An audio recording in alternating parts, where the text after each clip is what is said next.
Champions ট্রফিতে খেলা হচ্ছে না জসপ্রীত বুমরার। মঙ্গলবার রাতেই সরকারিভাবে সে কথা জানিয়ে দিয়েছেন বিসিসিআই। পিঠের চোটের কারণে ছিটকে গিয়েছে বুমরা। তবে বেশ কিছু তথ্য প্রকাশে এসেছে, যা থেকে মনে করা হচ্ছে বুমরাকে নিয়ে অকারণ ঝুঁকি নেওয়ার রাস্তায় না হেঁটেই তাকে বাদ দিয়েছে বোর্ড।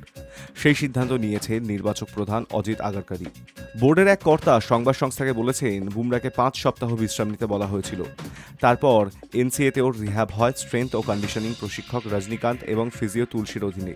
এনসিএর প্রধান চিকিৎসক নীতিন প্যাটেল যে রিপোর্ট পাঠিয়েছে তাতে পরিষ্কার করে বলা হয়েছে বুমরার রিহ্যাব সফলভাবে শেষ হয়েছে। ওর স্ক্যানের রিপোর্টও ঠিকঠাক আছে।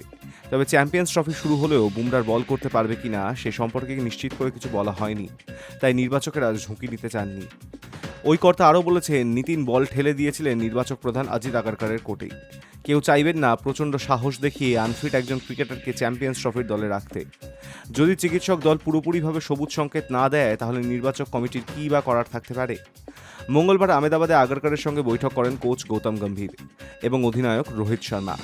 আনফিট বুমরাকে চ্যাম্পিয়ন্স ট্রফিতে নিয়ে যাওয়া হবে কিনা সে নিয়ে আলোচনা হয়। অতীতে 2022 টি-20 বিশ্বকাপের আগে বুমরাকে জোর করে খেলাতে গিয়েছিলেন তৎকালীন নির্বাচক প্রধান চেতন শর্মা। একটি ম্যাচ খেলেই আবার চোট পেয়ে 1 বছরের জন্য ছিটকে গিয়েছিলেন বুমরা। সেই ভুল থেকেই শিক্ষা নিয়েছে আগরকারের কমিটি।